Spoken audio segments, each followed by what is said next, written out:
আমার একজন army friends আর আমার একটা কাজিন বলল যে, "আপু তুমি যেহেতু ফেস দেখিয়ে ভিডিও করো, তুমি চাইলে ব্লগ শুরু করতে পারো।"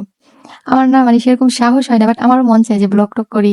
বাট সেরকম সাহস হয় নাই কখনো বা খুব একটা ঘুরতে তো বের হই না যে ট্রাভেলিং ব্লগ করব। আর ডেইলি ব্লগের কথা যদি বলি, আমার তো সেরকম স্পেস নাই যে মানে সকাল থেকে উঠে ক্যামেরা ধরে সারাদিনের কাজগুলো করব সেরকম সেরকম স্পেস নাই।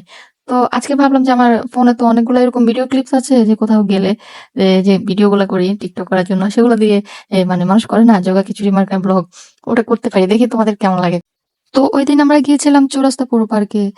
প্রচন্ড গরমের মধ্যে যখন বাংলাদেশের মানুষ ছাদে রোদের তাপে ডিম, মাছ ভাজি করতেছিল তখনকার ভিডিওগুলা। যেহেতু ব্লগের জন্য ভিডিওগুলা করি নাই বা মানুষ করে না এন্ট্রি ভিডিও যে কোন কোথায় বসে খাচ্ছে ওটার ভিডিও সেরকম ভাবে কোনো ভিডিও হয় নাই। যাই হোক আমরা ওখানে যাওয়ার সাথে সাথে আয়রা খুব বেশি বিরক্ত হয়ে যাচ্ছিল কারণ প্রচন্ড গরম, তার উপর হচ্ছে বাচ্চাদের কোনো কিছু নাই ওখানে, ওখানে জাস্ট কাপলদের জন্য আর কি জায়গাটা। আর আমরা গিয়েছিলাম বিশেষ করে ফুচকা খাওয়ার জন্য আর কি। তো প্রথমে আমরা ওখান থেকে 3টা সফট ড্রিঙ্ক নিয়ে নিয়েছি। আয়রার জন্য নিয়েছি টুইং নাকি মেরিন্ডার মতো ওটা নিয়েছি, আর আমাদের জন্য স্প্রিটটা নিয়েছি আর কি। যাই হোক খুব একটা ঠান্ডা ছিল না, নর্মাল দোকান, ফ্রিজটাও মনে হয় নষ্ট। এরপর আমরা একটু হাঁটাহাঁটি করলাম, কয়েকটা ভিডিও ক্লিপস নিলাম। বাতাস টাতাস কিছুই নাই, শুধু রোদ, মানুষও খুব বেশি নাই। আগে হচ্ছে ওখানে আমরা কয়েকবার ওই পার্কে গেছিলাম, এমনিতেই যাওয়া যাইতো। এখন গিয়ে দেখি যে এখন টিকিট কাটার সিস্টেম করছে, এই জন্য হয়তো মানুষ কম, আর গরমও ছিল, বেশি মানুষ ছিল না। এরপর আবারও কিছুক্ষণ হাঁটাহাঁটি করলাম, দেন হচ্ছে আইসক্রিম খেলাম, চিপস খেলাম। এই তো আমরা হচ্ছে পুরো এরিয়াটা হাঁটি না, এরিয়াটা কিন্তু অনেক বড়। হাঁটলে দেখা যেত যে সন্ধ্যা হয়ে যেত। আর আমি তো বাঙালি ঘরের মেয়ে, সন্ধ্যার আগে বাসায় ফিরতে হবে। তাই আমরা এক সাইড হাঁটছি, হেঁটে আবার ব্যাক করছি। তারপর আমার বোন বললো যে সেম, তো ঘুরে আসলে যে সময়টা এক সাইড হেঁটে আবার ব্যাক করাটা সেম। পার্কের দেয়ালগুলোতে প্রায় অনেক জায়গায় বিটিএস লেখা, বিটিএস প্লাস এই, বিটিএস প্লাস ওই, এরকম লেখা। আর এখানে ময়ে ময়ে ময়ে ময়ে লেখাটা থেকে একটু ভিডিও করছি। নায়াগারা পোপো, নায়াগারা পোপো।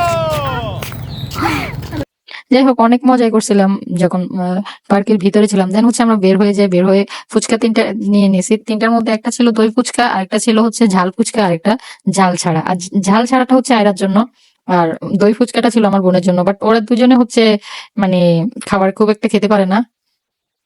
ওরা হচ্ছে একটা একটা খাইছে মনে হয়, একটা খেয়ে আর খাচ্ছে না, আর 3 প্লেট আমারই খেতে হয়েছে। ফুচকা খেতে খেতে হঠাৎ চোখ পড়লো ফুচকা স্টলের ছাদের উপরে, তেরপাল দিয়ে যে ছাদটা করছে ওটা হচ্ছে মেড ইন কোরিয়া লেখা। ওটা একটু ভিডিও ক্লিপস নিলে। এরপর আমার ফুচকার দিকে চোখ না গিয়ে একটা কর্নারে চোখ গেল, একটা দিনই লাভ বার্ডস দেখলাম। ওরা আমার কাছে মনে হচ্ছে ওরা প্রেমই করছে, ওরা ম্যারিড না, ম্যারিড হলে এরকম ছিটকাই বসে থাকতো না ফুচকা খেতে এসে। ওদেরকে দেখে আমার আমার আমাদের দিনী বোনদের ক্রাশ জনপ্রিয় আসিফ হুজুরের কথা মনে পড়লো। একটা মেয়েকে দেখে তুমি যখন মানসিক শান্তি পাবে, দ্যাটস এনাফ ফর ইউ। একটা মেয়েকে দেখে যখন তুমি মানসিক শান্তি পাবে, তুমি বুঝবে she has to be quality. যাই হোক, জাস্ট কিডিং। আশা করি আমার এই হজবরল মার্কা ব্লগটা তোমাদের কাছে খুব ভালো লেগেছে। আর যদি ভালো লেগে থাকে তাহলে কমেন্ট করো। আমার কিন্তু ফোনে গ্যালারিতে এরকম অনেকগুলা ভিডিও ক্লিপস আরো আছে যেগুলা দিয়ে এরকম ব্লগ আকারে শেয়ার করা যায়। যদি তোমাদের ভালো লেগে থাকে আমি নেক্সট টাইম এরকম ভিডিও ক্লিপস গুলা দিয়ে আরেকটা ব্লগ ট্রাই করব।